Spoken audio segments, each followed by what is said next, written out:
আসসালামু আলাইকুম। প্রিয় সুধী, ইতিহাসের এক বিস্ময়কর অধ্যায় নিয়ে আজকের আলোচনার সূচনা করছি। ইসলামী শাসনের অন্যতম গুরুত্বপূর্ণ সময় ছিল খলিফা উসমান রাদিয়াল্লাহু তাআলা আনহুর শাসনামল। এই সময়ে অনেক গুরুত্বপূর্ণ ব্যক্তিত্ব ইসলামের বিস্তারে অসাধারণ ভূমিকা রেখেছেন, আর তাদের মধ্যে অন্যতম হলেন হযরত মুয়াবিয়া রাদিয়াল্লাহু তাআলা আনহু। আমরা ৭ থেকে ৮টি পর্বে জানব উসমান রাদিয়াল্লাহু তাআলা আনহুর শাসনামলে মুয়াবিয়া রাদিয়াল্লাহু তাআলা আনহুর কর্মকাণ্ড সম্পর্কে। এই সিরিজে আমরা জানার চেষ্টা করব মুয়াবিয়া রাদিয়াল্লাহু তাআলা আনহুর প্রশাসনিক দক্ষতা, ইসলামী শাসন ব্যবস্থায় তার ভূমিকা, উসমান রাদিয়াল্লাহু তাআলা আনহুর সঙ্গে তার সম্পর্ক এবং সেই সময়কার ঐতিহাসিক ঘটনাগুলো যা ইসলামী ইতিহাসে গভীর প্রভাব ফেলেছে। তাই সময় নষ্ট না করে আমরা সরাসরি আলোচনায় প্রবেশ করছি। উসমান রাদিয়াল্লাহু আনহু যখন খিলাফতের দায়িত্বভার গ্রহণ করেন, মুয়াবিয়া রাদিয়াল্লাহু তাআলা আনহু তখন শামের অধিকাংশ অঞ্চলের প্রশাসক। উসমান রাদিয়াল্লাহু আনহু তাকে স্বপদে বহাল রাখেন। এভাবেই ইয়ামান, বাহরাইন এবং মিশর প্রভৃতি অঞ্চলের প্রশাসককেও বহাল রাখেন। এ সময় পরিস্থিতির পরিবর্তন হয়। মুয়াবিয়া রাদিয়াল্লাহু তাআলা আনহুর ঝুলিতে যোগ হয় আরও বেশ কিছু অঞ্চল। এভাবে তিনি হয়ে যান সমগ্র শামের একচ্ছত্র প্রশাসক। বরং তিনি পরিণত হন উসমান রাদিয়াল্লাহু তাআলা আনহুর আমলে সবচেয়ে শক্তিশালী এবং ক্ষমতাবান প্রশাসক হিসেবে। উসমান রাদিয়াল্লাহু তাআলা আনহুর খিলাফতের শুরুতে সেখানে আরও কয়েকজন প্রশাসক নিযুক্ত ছিলেন, যেমন উমাইর ইবনু সাদ আল আনসারি ছিলেন হিমসের প্রশাসক এবং উসমান রাদিয়াল্লাহু তাআলা আনহুর সুদৃষ্টি অর্জনে মুয়াবিয়া রাদিয়াল্লাহু তাআলা আনহুর প্রতিদ্বন্দ্বী। তবে তিনি গুরুতর অসুস্থ হয়ে যান, ফলে প্রশাসকের দায়িত্ব সামাল দিতে অক্ষম হয়ে পড়েন। তাই তিনি উসমান রাদিয়াল্লাহু তাআলা আনহুকে বলেন তাকে যেন অব্যাহতি দেওয়া হয়।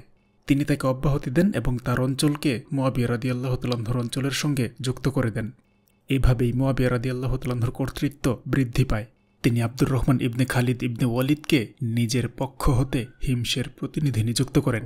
তারিখ তাবারি খণ্ড ৫ পৃষ্ঠা ৪৪২। এভাবেই ফিলিস্তিনে নিযুক্ত প্রশাসক আলকামা ইবনে মুখরিজের মৃত্যু হলে উসমান রাদিয়াল্লাহু তাআলা আনহু তার অঞ্চলকেও মুয়াবিয়া রাদিয়াল্লাহু তাআলা আনহুর অঞ্চলের সঙ্গে যুক্ত করে দেন। এভাবে উসমান রাদিয়াল্লাহু তাআলা আনহুর খেলাফতের ২ বছরের মধ্যে সমগ্র শাম অঞ্চল মুয়াবিয়া রাদিয়াল্লাহু তাআলা আনহুর শাসনাধীন হয়ে যায়। উসমান রাদিয়াল্লাহু তাআলা আনহু খিলাফতের আসনে সমাসীন হওয়ার পর থেকে তার শাহাদত পর্যন্ত তিনি সমগ্র শামের একচ্ছত্র প্রশাসক হিসাবেই বহাল ছিলেন। তারিখ তাবারি খণ্ড ৫ পৃষ্ঠা ২৪২। মুয়াবিয়া রাদিয়াল্লাহু তাআলা আনহুর শামের অবস্থানকাল ছিল নানা ঘটনা প্রবাহে ভরপুর। শাম ছিল ইসলামী জিহাদের গুরুত্বপূর্ণ একটি ক্ষেত্র। যদিও শামের অভ্যন্তরে ইসলাম স্থিতিশীল হয়ে চালকের আসন অধিকার করে নিয়েছিল এবং রোম সাম্রাজ্য কর্তৃক অস্থিরতা সৃষ্টির প্রচেষ্টাও কমে গিয়েছিল, কিন্তু এই শাম অঞ্চল ছিল রোমের চিরপ্রতিদ্বন্দ্বী। এর পাশাপাশি মুয়াবিয়া রাদিয়াল্লাহু তাআলা আনহুর জন্য রোম অঞ্চলে অভিযান পরিচালনার দুয়ার ছিল উন্মুক্ত।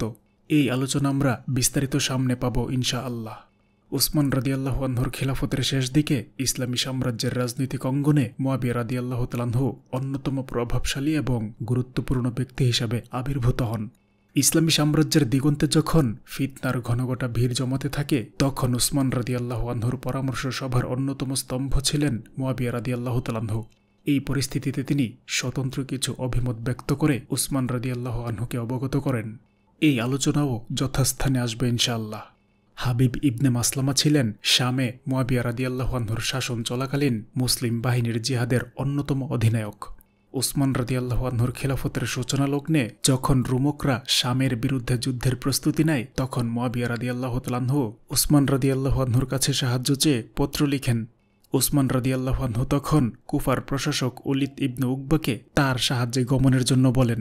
উলিদ তখন সবেমাত্র আজারবাইজানের দায়িত্ব সমাপ্ত করে মসুলে ফিরে এসেছেন। উলিদ ইবনে উকবার কাছে প্রেরিত চিঠিতে উসমান রাদিয়াল্লাহু আনহু লিখেন, পরসমাচার মুয়াবিয়া আমাকে চিঠি লিখে জানিয়েছে যে রোমকরা সেখানে যুদ্ধের প্রস্তুতি নিয়েছে এবং বিরাট সেনাবাহিনীর সমাবেশ ঘটিয়েছে। আমি সিদ্ধান্ত নিয়েছি যে কুফার ভাইয়েরা তাদেরকে সাহায্য করবে। তাই দূত মারফত আমার এই চিঠি পৌঁছা মাত্রই দূত যেখান থেকে এসেছে সেখানে আপনি আপনার অবস্থান, শক্তিশালী এবং সাহসী একজন ব্যক্তিকে ৮, ৯ অথবা ১০,০০০ সৈন্যের বাহিনী প্রেরণ করবেন। ওয়াসসালাম। অতঃপর উলিদ ইবনে উকবা কুফাবাসীদের উদ্দেশ্যে বক্তব্য দিতে দাঁড়িয়ে যান। আল্লাহর শানে প্রশংসা পেশ করে বলেন, হে লোক সকল, আল্লাহ তাআলা মুসলমানদের প্রচেষ্টার উত্তম প্রতিদান দিয়েছে। ফিরিয়ে দিয়েছেন কাফিরদের হাতে যাওয়া অঞ্চলগুলো। তাদের হাতে আরও বিজিত করেছেন এমন কিছু অঞ্চল ইতিপূর্বে যেখানে ইসলামের আলো প্রবেশ করেনি। সেখান থেকে তাদেরকে নিরাপদ এবং গনিমতের সম্পদসহ উত্তম বিনিময় দিয়ে ফিরিয়ে এনেছেন। এর সমস্ত প্রশংসা বিশ্বজগতের প্রতিপালক মহান আল্লাহ তাআলার জন্য। এখন কথা হচ্ছে, আমিরুল মোমিনিন চিঠি লিখে আমাকে নির্দেশ দিয়েছেন যে আমি যেন আপনাদের মধ্য হতে 8 থেকে 10,000 লোকের একটি বাহিনী প্রস্তুত করি শামে অবস্থানরত মুসলিম ভাইদের সাহায্য করার জন্য। রোমকরা তাদের উপর চড়াও হওয়ার চেষ্টা করছে। এর মাধ্যমে আপনারা বিশাল বিনিময় এবং সমুন্নত মর্যাদা লাভ করবেন। তাই আপনারা সুলাইমান ইবনু রবিয়ার নেতৃত্বে প্রস্তুত হয়ে নিন। অতঃপর তারা প্রয়োজনীয় প্রস্তুতি গ্রহণ করেন। 3 দিনের মধ্যেই কুফার অধিবাসীদের মধ্য থেকে 8,000 সৈন্যের একটি বাহিনী প্রস্তুত হয়ে যায়। তারা শামের উদ্দেশ্যে যাত্রা করে রোম সাম্রাজ্য সংলগ্ন সীমান্তে গিয়ে পৌঁছায়। তখন শামের বাহিনীর অধিনায়ক ছিলেন হাবিব ইবনে মাসলামা ইবনে খালিদ আল ফিহরি, আর কুফার বাহিনীর অধিনায়ক ছিলেন সুলাইমান ইবনে রবিয়া আল বাহিলি। তারা একযোগে রোম সাম্রাজ্যের উপর আক্রমণ করবে। রোমীয়দের মধ্য থেকে অনেকে বন্দী হয়। মুসলিম বাহিনী দুহাত ভর্তি গনিমতের সম্পদ লাভ করে এবং আরও অনেক দুর্গ বিজয় করে। তারিখ তাবারি খণ্ড 5 পৃষ্ঠা 247। মুসলিম বাহিনীর অধিনায়ক হাবিব ইবনে মাসলামা ছিলেন শত্রুর বিরুদ্ধে অত্যন্ত কুশলী। তিনি রোমক বাহিনীর অধিনায়ক মুরিয়নের উপর নৈশকালীন অতর্কিত হামলার সিদ্ধান্ত নেন।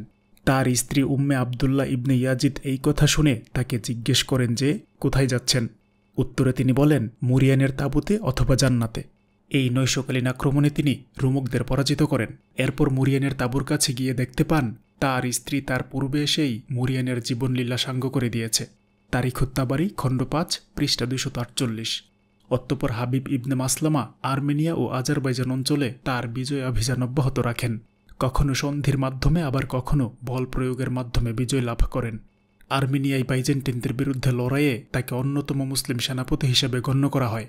তিনি সেখানে শত্রুবাহিনীকে সমূলে উৎখাত করেন এবং বহু দুর্গ ও শহর বিজিত করেন। এমনইভাবে ইরাকের দ্বীপাঞ্চলের রোম সীমান্ত সংলগ্ন অঞ্চলে অভিযান পরিচালনা করে বেশ কিছু দুর্গ বিজয় করেন। মুয়াবিয়া রাদিয়াল্লাহু আনহু বুঝতে পেরেছিলেন যে মুসলিমদের আঙ্গিনা থেকে রোমকদের বিপদ এবং চ্যালেঞ্জকে চিরতরে দূর করতে তাদের বিরুদ্ধে ধারাবাহিক যুদ্ধ চালিয়ে যেতে হবে এবং শাম ও আল জাজিরা সংলগ্ন সীমান্তে নিরবিচ্ছিন্ন সশস্ত্র জিহাদি সংগ্রাম অব্যাহত রাখতে হবে। লোক নিয়োগের মাধ্যমে এই অঞ্চলে সার্বক্ষণিক দেখাশোনা করতে হবে। উসমান রাদিয়াল্লাহু আনহুর সময়ে এই লক্ষ্যে তিনি দীর্ঘ সময় এবং বিশাল প্রচেষ্টা ব্যয় করেন। 25 হিজরিতে মুয়াবিয়া রাদিয়াল্লাহু তাআলা আনহু শাম সীমান্তে সামরিক পরিভ্রমণ করেন। সেখানে অ্যান্টিওক থেকে নিয়ে তারসুস পর্যন্ত অঞ্চলের দুর্গগুলোকে তিনি মুক্ত অবস্থায় দেখতে পান। অতঃপর সেখানে শাম, আল জাজিরা এবং কিন্নাসরিন অঞ্চলের কিছু মুসলিমকে রেখে এসে তিনি অভিযান থেকে ফিরে আসেন। এর 1 অথবা 2 বছর পরে তিনি ইয়াজিদ ইবনে আল ইয়াসকে গ্রীষ্মকালীন অভিযানে প্রেরণ এবং তাকেও আগের অভিযানের মতো করে বিজিত স্থানে লোক নিয়োগ করে আসার নির্দেশ দেন। 31 হিজরিতে মুয়াবিয়া রাদিয়াল্লাহু তাআলা আনহু মাসিসা অঞ্চলের দিকে অভিযান পরিচালনা করেন। অতঃপর দারাউলিয়ায় পৌঁছে যান। সেখান থেকে বের হয়ে অ্যান্টিওক পর্যন্ত পথিমধ্যে যত দুর্গ দেখেছেন সবকটি তিনি ধ্বংস করেছেন। ফুতুহুল বুলদান পৃষ্ঠা 169। আল জাজিরা সংলগ্ন সীমান্তেও তিনি একই কাজ করেছেন। এই অঞ্চলে তিনি গুরুত্ব দিয়েছিলেন আগে। তার শাসনভার গ্রহণের প্রথম দিকেই তিনি হাবিব ইবনে মাসলামা আল ফিহরি এবং সাফওয়ান ইবনে মুআত্তাল আল সুলামিকে এই অঞ্চলের কিমসাতে প্রেরণ করেন। তারা তা বিজিত করেন। অতঃপর হাবিব ইবনে মাসলামাকে প্রেরণ করেন মালাটিয়া পুনরুদ্ধারের জন্য। তিনি বলপূর্বক তা বিজয় করেন এবং সেখানকার অধিবাসী মুসলিম এবং প্রশাসকের সাথে মুসলিম বিশ্বের যোগাযোগের পথ বিন্যস্ত করেন। এমনইভাবে মুয়াবিয়া রাদিয়াল্লাহু আনহু নিজেই আরেকটি আক্রমণ পরিচালনা করে রোম সাম্রাজ্যে প্রবেশের চেষ্টা করেন।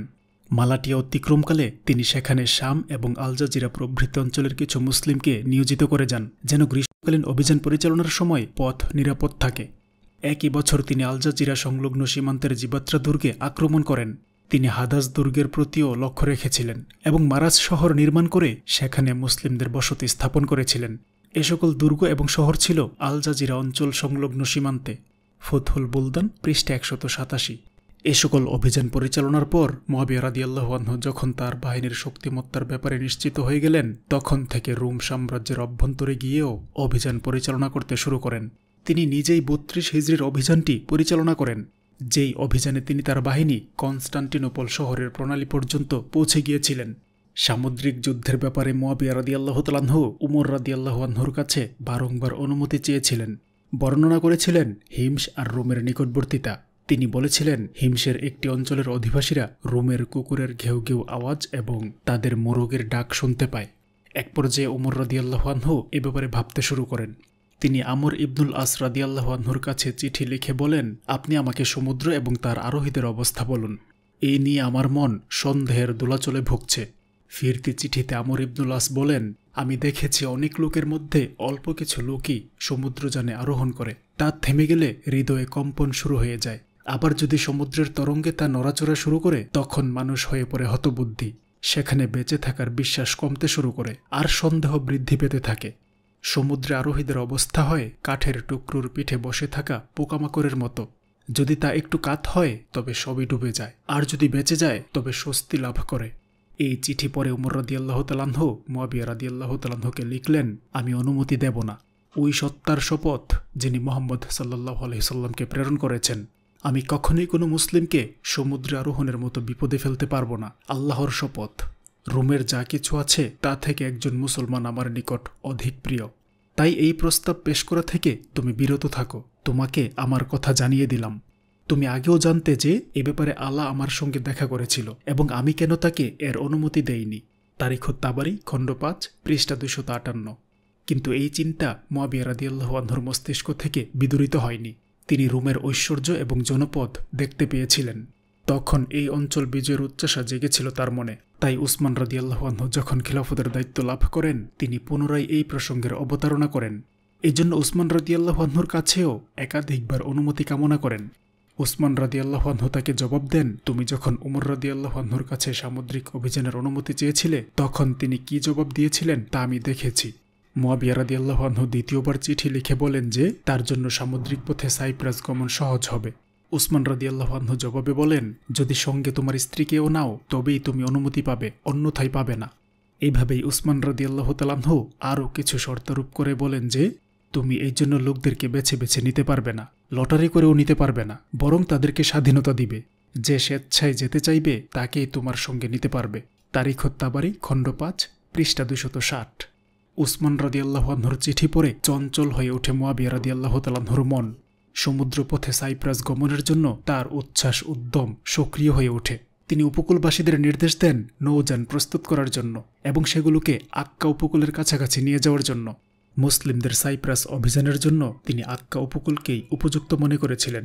মুয়াবিয়া রাদিয়াল্লাহু তাআলা আনহু সৈনিকদের আরোহণের জন্য প্রয়োজনীয় নৌযান প্রস্তুত করেন এবং আক্কা বন্দর থেকে যাত্রা শুরু করবেন বলে মনস্থ করেন। তিনি বহু সংখ্যক নৌযান প্রস্তুত করেছিলেন। তার স্ত্রী ফাহিতাহ বিনতে কারাজাকে সঙ্গে নেন। এমনইভাবে উবাদা ইবনে সামিত রাদিয়াল্লাহু তাআলা আনহুও তার স্ত্রী উম্মে হারান বিনতে মিলহান রাদিয়াল্লাহু তাআলা আনহাকে এই অভিযানের সঙ্গী করেন। এই উম্মে হারামকেই রাসূলুল্লাহ সাল্লাল্লাহু আলাইহি সাল্লামের সেই প্রসিদ্ধ হাদিসটি বলেছিলেন। আনাস রাদিয়াল্লাহু আনহু থেকে বর্ণিত আছে, তিনি বলেন, রাসূলুল্লাহ সাল্লাল্লাহু আলাইহি সাল্লাম উম্মে হারাম বিনতে মিলহানের নিকট গেলেন এবং সেখানে বিশ্রাম করলেন। অতঃপর তিনি হেসে উঠলেন। উম্মে হারাম বিনতে মিলহান তাকে জিজ্ঞেস করলেন, হে আল্লাহর রাসূল সাল্লাল্লাহু আলাইহি সাল্লাম, আপনি কেন হাসছেন? তিনি বললেন, আমার উম্মতের মধ্যে কতিপয় ব্যক্তি আল্লাহর পথে জিহাদের উদ্দেশ্যে এই সবুজ সমুদ্রে সফর করবে। তাদের উপমা সিংহাসনে উপবিষ্ট বাদশাদের মতো। উম্মে হারাম বিনতে মিলহান বললেন, হে আল্লাহর রাসূল সাল্লাল্লাহু আলাইহি ওয়াসাল্লাম, আল্লাহর নিকট আমার জন্য দোয়া করুন যেন তিনি আমাকে তাদের অন্তর্ভুক্ত করেন। তিনি বললেন, হে আল্লাহ, আপনি মিলহানের কন্যাকে তাদের অন্তর্ভুক্ত করুন। আবার তিনি বিশ্রাম নিলেন। অতঃপর হেসে উঠলেন। উম্মে হারাম বিনতে মিলহান তাকে এভাবেই জিজ্ঞেস করলেন। রাসূলুল্লাহ সাল্লাল্লাহু আলাইহি ওয়াসাল্লাম পূর্বের মতো জবাব দিলেন। উম্মে হারাম বিনতে মিলহান বললেন, আমার জন্য আল্লাহর নিকট দোয়া করুন যেন তিনি আমাকে তাদের অন্তর্ভুক্ত করেন। তিনি বললেন, তুমি তাদের প্রথম দলে আছো, পেছনের দলে নয়। বর্ণনাকারী বলেন, আনাস রাদিয়াল্লাহু তাআলা আনহু বলেছেন, অতঃপর তিনি উবাদা ইবনে সামিতের সঙ্গে বিবাহ করেন এবং ফাহিতাহ বিনতে কারাজার সঙ্গে সমুদ্র ভ্রমণ করেন। ফেরার সময় নিজের সাওয়ারিতে আরোহণ করেন। অতঃপর তা থেকে পড়ে গিয়ে ঘাড় মটকে ইন্তেকাল করেন। সহিহুল বুখারী হাদিস নম্বর 2877। মুয়াবিয়া রাদিয়াল্লাহু তাআলা আনহু জনসাধারণের কাছে এই অভিযানের কথা ঘোষণা না করা সত্ত্বেও তার সঙ্গে মুসলমানদের এক বিরাট বাহিনী বের হয়। এই থেকে বোঝা যায় যে মুসলিমদের চোখে দুনিয়া এবং দুনিয়াবি সকল বিষয় তুচ্ছ হয়ে গিয়েছিল। তাই দুনিয়ার ঐশ্বর্যের দুয়ার তাদের সম্মুখে উন্মুক্ত হওয়া সত্ত্বেও তারা এই দিকে কোনো ভ্রুক্ষেপ করেননি। মুসলিমরা এই দীক্ষা পেয়েছেন যে আল্লাহ তাআলার কাছে যে নিয়ামত এবং ঐশ্বর্য রয়েছে তা উত্তম এবং চিরস্থায়ী। আল্লাহ তার দিনের সহযোগিতা, ন্যায় প্রতিষ্ঠা, চারিত্রিক মহানুভবতা ছড়িয়ে দেওয়া এবং আল্লাহর দিনকে জমিনে বিজয়ী করার জন্য তাদেরকে নির্বাচিত করেছেন। তারা বিশ্বাস করেন যে এই দায়িত্ব হচ্ছে তাদের প্রকৃত লক্ষ্য। আল্লাহর রাস্তায় জিহাদ হচ্ছে তার সন্তুষ্টি অর্জনের মাধ্যম। তারা যদি তাদের দায়িত্বে কোনো অবহেলা করেন এবং নিষ্ক্রিয় হয়ে বসে থাকেন, তবে আল্লাহ তাআলাও তাদের উপর থেকে নিজ সাহায্য উঠিয়ে নেবেন এবং আখিরাতে তার সন্তুষ্টি থেকে বঞ্চিত করবেন। নিশ্চয়ই তা এক অপূরণীয় ক্ষতি। এই জন্যই তারা মুআবিয়া রাদিয়াল্লাহু আনহুর সঙ্গে ঝাঁপিয়ে পড়েছেন এবং নৌযানে আরোহণের জন্য প্রতিযোগিতায় লিপ্ত হয়েছেন। এও হতে পারে যে উম্মে হারাম বিনতে মিলহান রাদিয়াল্লাহু আনহার হাদিসটি তাদের হৃদয়ে প্রভাব বিস্তার করেছিল। ফলে তারা রাসূলের এই হাদিসের বাস্তবায়নে আল্লাহর রাস্তায় জিহাদের জন্য ছুটে গিয়েছিল। ২৮ হিজরি মোতাবেক ৬৪৯ খ্রিস্টাব্দে শীতের সমাপ্তির পরে এই অভিযান শুরু হয়। মুসলিম বাহিনী শাম থেকে সাইপ্রাসের উদ্দেশ্যে যাত্রা শুরু করে। যুদ্ধ শেষে ফেরার পথে উম্মে হারাম বিনতে মিলহান রাদিয়াল্লাহু আনহার কাছে বাহন জন্তু খচ্চর নিয়ে আসা হয়। তিনি তাতে আরোহণ করেন। অতঃপর বাহন জন্তুটির পিঠ থেকে পড়ে গিয়ে তার ঘাড় মটকে যায় এবং সেখানেই তিনি ইন্তেকাল করেন। আল বিদায়া ওয়ান নিহায়া খণ্ড ৭ পৃষ্ঠা ১৫৯। মুসলিমগণ উম্মে হারাম রাদিয়াল্লাহু তাআলা আনহাকে সাইপ্রাসের মাটিতে দাফন করে দিন প্রচারের পথে তাদের আত্মোৎসর্গের স্মারক হিসেবে রেখে আসেন। সেখানে তার কবরটি নেককার মহিলার কবর হিসেবে প্রসিদ্ধ। আবু আয়ুব আনসারি, আবু দারদা, আবু জর গিফারি, উবাদা ইবনে সামিত, ওয়াসিলা ইবনে আকসা, আবদুল্লাহ ইবনে বিশর আল মাজিনি, শাদ্দাত ইবনে আউস, মিগদাত ইবনে আসওয়াদ, কাব আল হিবর ইবনে মাতি এবং জুবাইর ইবনে নাজির আজ-জিরমি প্রমুখ প্রসিদ্ধ সাহাবিগণ মুআবিয়া রাদিয়াল্লাহু আনহুর সঙ্গে ছিলেন। সাইপ্রাসে পৌঁছে পরবর্তী করণীয় নিয়ে তিনি তাদের সঙ্গে পরামর্শ করেন। অতঃপর সাইপ্রাসের অধিবাসীদের কাছে এই প্রস্তাব পাঠান যে তারা যুদ্ধ করে এই দ্বীপ দখল করতে আসেননি, বরং এই অঞ্চলের অধিবাসীদেরকে ইসলামের দাওয়াত দেওয়ার জন্য এসেছেন। অতঃপর তারা শামের ইসলামী সাম্রাজ্যের সীমানাকে নিরাপদকরণের লক্ষ্যে কাজ করবেন। কারণ বাইজেন্টাইনরা কোনো যুদ্ধে লিপ্ত হলে যুদ্ধ শেষে সাইপ্রাসে এসে বিশ্রাম করত এবং কোনো কিছুর সংকট হলে সাইপ্রাস থেকে নিয়ে নিত। এইভাবে তারা সাইপ্রাসের পরবর্তী শামের জন্যও হুমকি হয়ে দাঁড়িয়েছিল। তাই মুসলিমরা যদি এই দ্বীপটিকে হস্তগত না করে, তবে এই দ্বীপটি মুসলিমদের পথে কাটা হয়ে বিধে থাকবে। কিন্তু দ্বীপটির অধিবাসীরা মুসলিম বাহিনীর হাতে আত্মসমর্পণ না করে রাজধানীতে নিরাপদ আশ্রয়ে অবস্থান নেয়। মুসলিমদের মুখোমুখি হওয়ার জন্যও বের হয় না, বরং তারা অপেক্ষা করতে থাকে কখন বাইজেন্টাইনরা আসবে এবং মুসলিমদের প্রতিরোধ করবে। অতঃপর মুসলিমরা সাইপ্রাসের রাজধানী নিকোসিয়ায় এসে সেখানে অবরোধ স্থাপন করে। অবরোধ স্থাপনের অল্প সময়ের মধ্যেই শহরের নাগরিকরা আত্মসমর্পণ করে সন্ধি প্রার্থনা করে। তারা মুসলিম বাহিনীকে কিছু শর্তারোপ করে, মুসলিম বাহিনীও তাদেরকে কিছু শর্তারোপ করে। সাইপ্রাস অধিবাসীদের পক্ষ থেকে শর্ত ছিল মুসলিমরা তাদেরকে রোমের সঙ্গে বিরোধে জড়িত করার কোনো শর্তারোপ করতে পারবে না, কারণ রোমকদের প্রতিরোধ করার মতো এবং তাদের সঙ্গে যুদ্ধ করার মতো কোনো শক্তি তাদের নেই। আর মুসলমানদের আরোপিত শর্তগুলো ছিল এইরূপ। নাম্বার ১, সাইপ্রাসের অধিবাসীরা নিজেদের মধ্যে গৃহযুদ্ধে জড়িয়ে পড়লে মুসলিমরা তা প্রতিরোধ করবে না। নাম্বার ২, মুসলিমদের শত্রু রোমকদের গতিবিধি সম্পর্কে সাইপ্রাসের অধিবাসীরা তথ্য সরবরাহ করবে। নাম্বার ৩, সাইপ্রাসের অধিবাসীরা বাৎসরিক ৭,২০০ দিরহাম জিজিয়া আদায় করবে। নাম্বার ৪, মুসলিম বাহিনী এই দ্বীপকে শত্রুদের বিরুদ্ধে আক্রমণের পথ হিসেবে ব্যবহার করবে। এবং ৫, রোমকরা মুসলিম ভূখণ্ডে আক্রমণের চেষ্টা করলে সাইপ্রাসের অধিবাসীরা তাদেরকে সাহায্য করতে পারবে না এবং মুসলিমদের অভ্যন্তরীণ কোনো সংবাদ তাদেরকে জানাতে পারবে না। তারিখ তাবারি খণ্ড ৫ পৃষ্ঠা ২৬৩। সন্ধি চুক্তি সম্পন্ন করে মুসলিম বাহিনী শামে ফিরে আসে। এই অভিযান একদিকে মুসলিমদের সামুদ্রিক অভিযানের সক্ষমতা প্রমাণ করেছিল, অপরদিকে সমুদ্রপথে শাম অথবা আলেকজান্দ্রিয়া আক্রমণের জন্য অপেক্ষমান শত্রুদেরকে এই ধরনের সামুদ্রিক যুদ্ধের মাধ্যমে দমন করার সুযোগ তৈরি করে দিয়েছিল। সম্মানিত সুধী, উসমান রাদিয়াল্লাহু আনহুর খেলাফতকালে মুআবিয়া রাদিয়াল্লাহু আনহুর কর্মকাণ্ড নিয়ে এই ছিল আমাদের আজকের প্রথম পর্বের সংক্ষিপ্ত আলোচনা। দ্বিতীয় পর্বের আলোচনা নিয়ে খুব শীঘ্রই হাজির হব ইনশাআল্লাহ।